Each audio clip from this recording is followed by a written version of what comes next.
Welcome back, traders! How are we doing going into this beautiful GME Monday morning? I'm dropping this on Sunday. This is going to be my GME AMC forecast for the next week, so it's going to be very important you guys stay the full fruition, the full length, guys, because we're going to talk about a lot of juicy information today.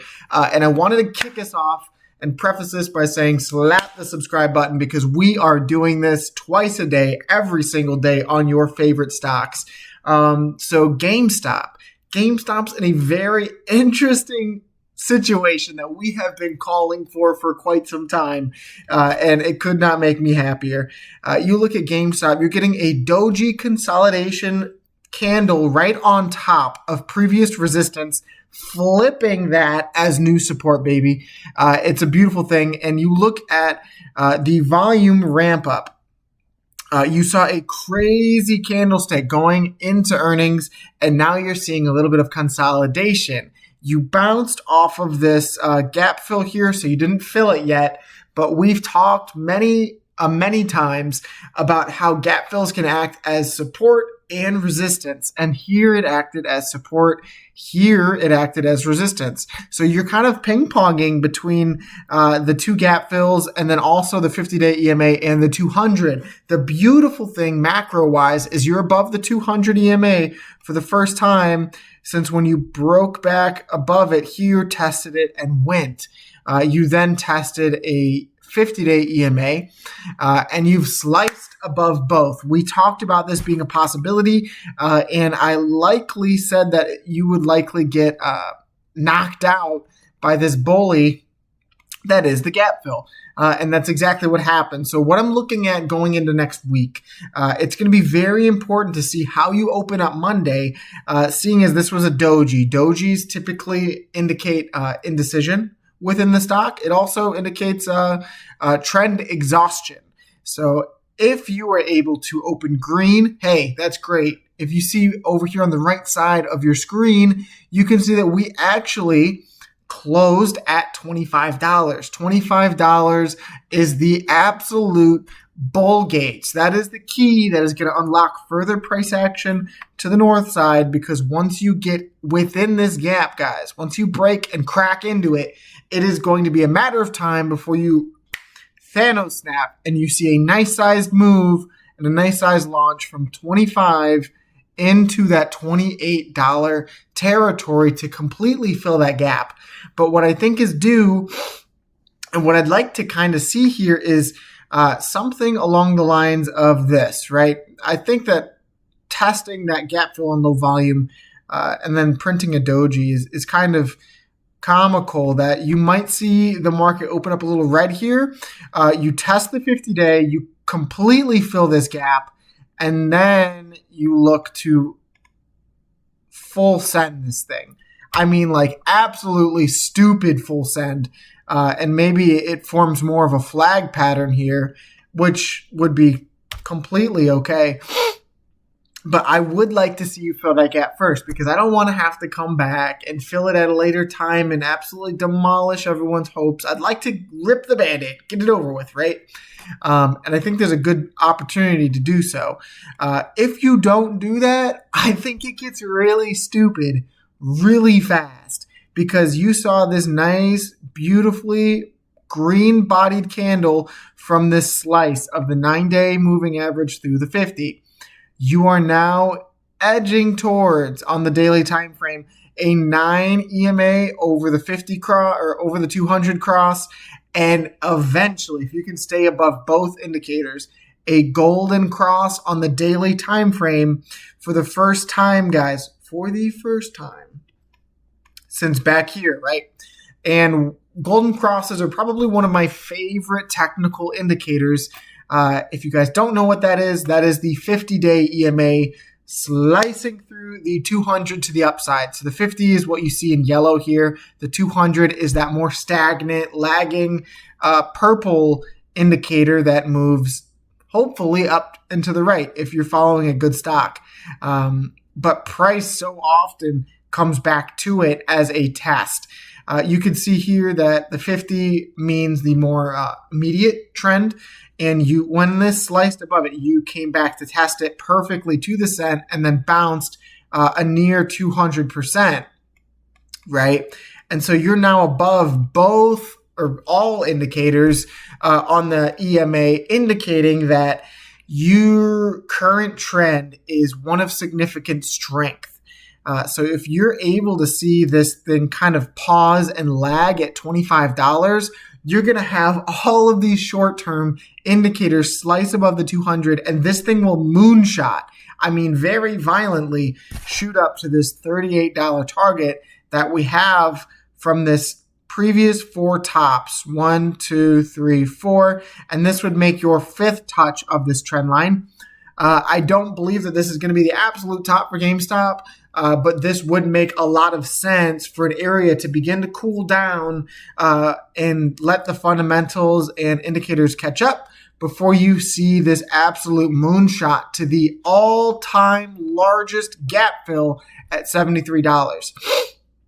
But I did want to talk about something that's going to be very important to the weekly close of next week. And to be honest, Monday's open. You're very, very close to doing something special here on the RSI. And you can see everyone who called this not a bull pennant, not a bull flag, is just absolutely getting bonked. They're getting absolutely torched here because you've seen 1, 2, 3, 4, 5, 6, 7 touches before you absolutely got a beautiful 10% candle breakout on great volume on this stock. So let's just preface this by saying this stock looks amazing, guys. GameStop could do something very special. And what is supporting my thesis is you have the weekly MACD about to cross to the upside for the first time since back here in April.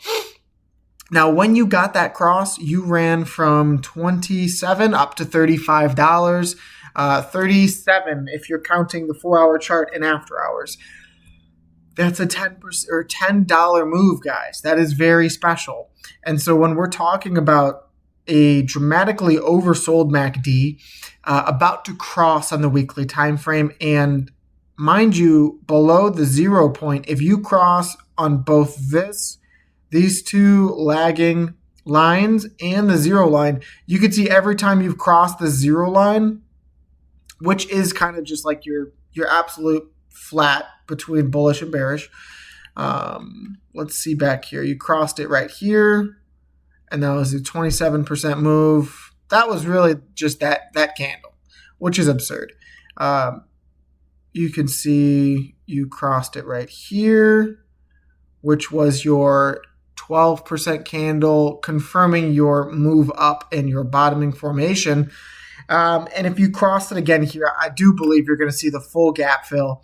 I know you can't see them from the weekly, but the gap fill here at $28, $30, and then your full price target of that 38 to 40. Because the last 2 times or 3 times, technically, you've crossed up on this thing, you've absolutely moonshotted on GameStop. So let's not take away from how efficient this indicator has been in the last year and a half. That's the train.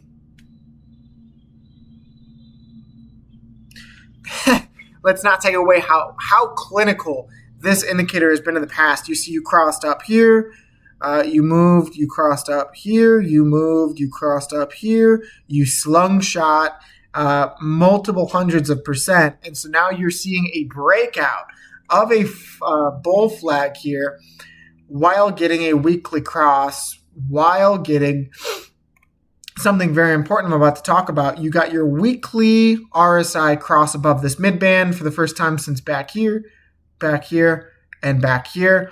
All 3 times have been significantly bullish. So bears, you're cooked. I have no other way to describe it. And then your quarterly chart, guys. This is where it begins to get special. Because your quarterly chart, you have crossed above the RSI band for the first time since back here, when you saw a 40% candlestick on the quarterly chart. And for the first time back in the 2020 squeeze run, I say this because this trend shows a significant strength in your current move and a longer scale macro development, right? I looked it up on Grok. I was curious. I want to see what AI says. That's the Gen Z in me. And it says these are all referring to the 70 mark on RSI. So I kind of avoid these because what it's talking about when it says 70 is it says right here, in case you guys don't know, the RSI has levels in which things are overbought and oversold. Above 70 is overbought. Under 30 is oversold. And then everything else is chop in between, right? But what we're talking about is this yellow band line, which is a weighted moving average. And how the RSI reacts to it can often show a strengthened trend. So these two are off the table. What we're talking about is these three on the bottom here. Continuation of uptrend, and a strong uptrend crossing above the upper RSI band can signal continued bullish momentum, especially if accompanied by high volume or positive fundamental developments. I'll say that again, positive fundamental developments. Quarterly chart reflects long-term trends, so this could indicate sustained strength over months or years. And that's a beautiful thing when you put into context every single thing that is on this stock. You have the breakout, you have the earnings, you have the charts, you have the retail revolution that is on the way, guys. I truly believe with everything in me, and I'm very passionate about this because this is the part in the market where you see a bunch of fresh money, a bunch of retail investors begin to pool in because they're new.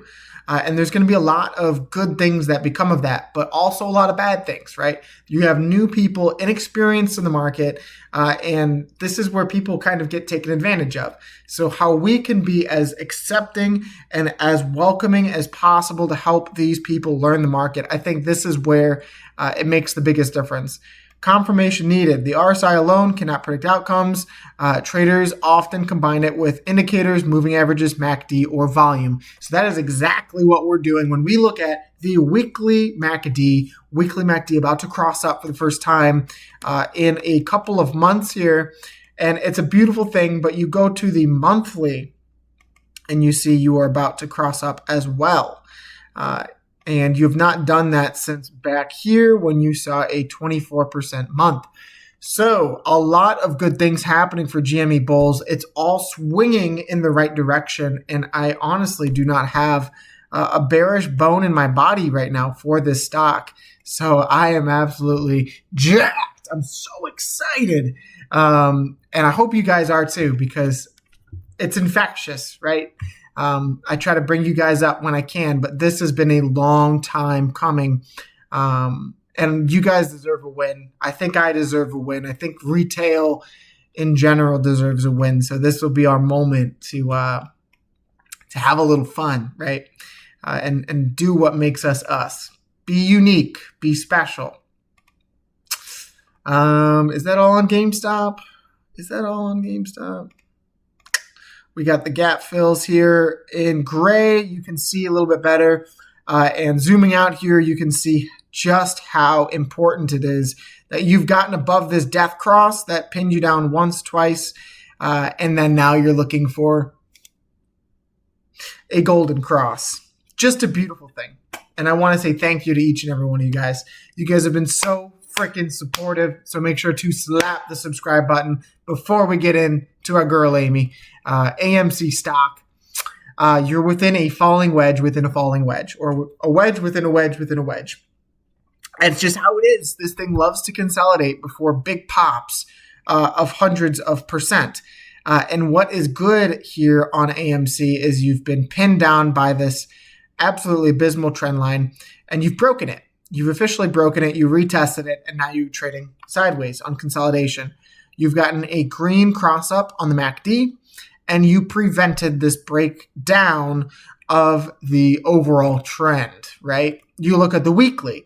You see a nice green ramp up in volume while closing last week green, right?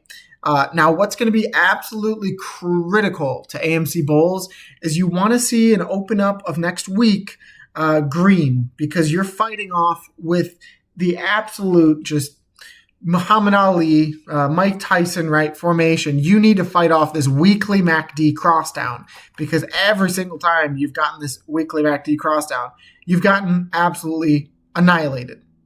I mean, here you went from 413 down to 296.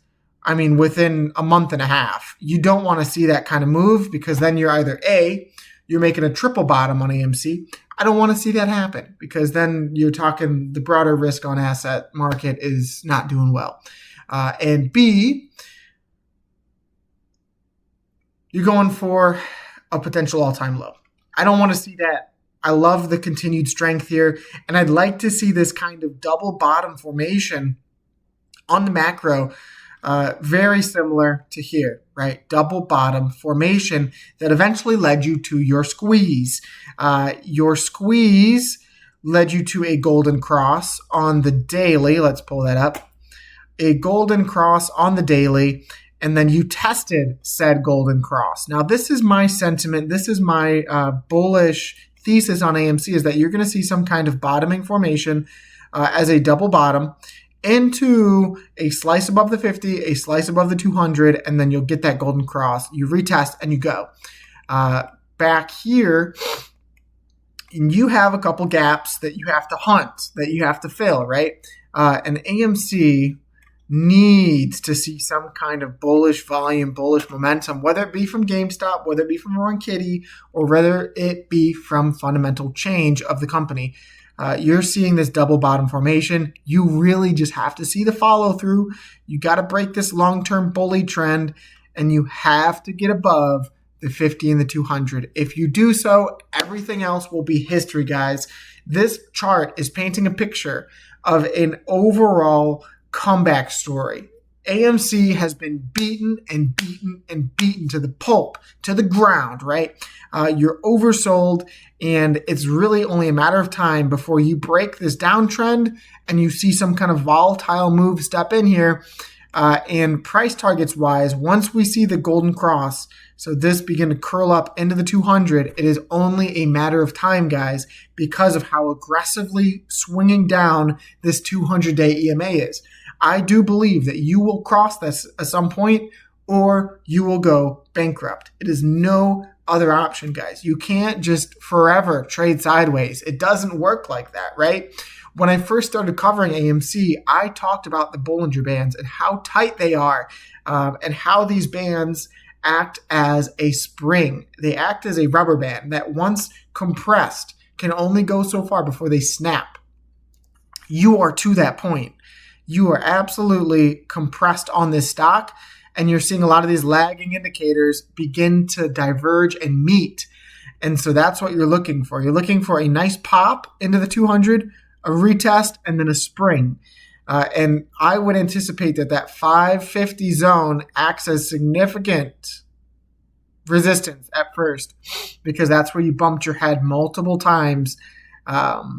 But once you get this daily golden cross, guys, in my opinion, not financial advice at all. Do not do or listen to what I say. I am just a guy who paints on charts. I'm like the Bob Ross of charting, right? Once you get up here, I think the rest is history. I think you're going to create some kind of cup and handle and then go for these gap fills north side that you have at $13, $19, and $43. But everything else, guys, is just noise. It's just consolidation. So that's how we have to treat it. But if anything does metabolize on this chart, if anything does happen that would be significantly changing my thesis, I will let you guys know. Beyond that, you have the quarterly MACD crossing up for the first time since back in 2020. That is inherently very, very bullish, guys. And nobody is talking about these things. Nobody is covering this. So I will continue to be the one to let you guys know where this stands, where this lies. But I'd like for you guys to do your own due diligence, for you guys to take my words and learn That way you can identify your own trends and you can begin to learn what indicators to look at. What is divergence on the RSI, on the MACD? We've talked about these things plenty of times, but it is all about how you guys can develop as traders, learn yourself, take the words that I say and learn yourself. And then you can begin to see these things as they happen in real time, right? Not just me covering it, but I want you guys to grow as traders because as I've said many times, the lesson that we learned was a lot more valuable than the stock we held within this time. And I will never forget how AMC brought me into the stock market and how welcoming that community was, how it became a foundational basis, a foundation for my own development as a trader. So keep that in mind, guys. But beyond that, you have the cross up potentially happen within the next 2 quarters, which aligns with our thesis of this wedge formation. That is all I have today, guys. Thank you, each and every one of you guys. God bless you and your families. Thank you guys for tuning in today, and I will see you guys tomorrow. Make sure to subscribe and peace.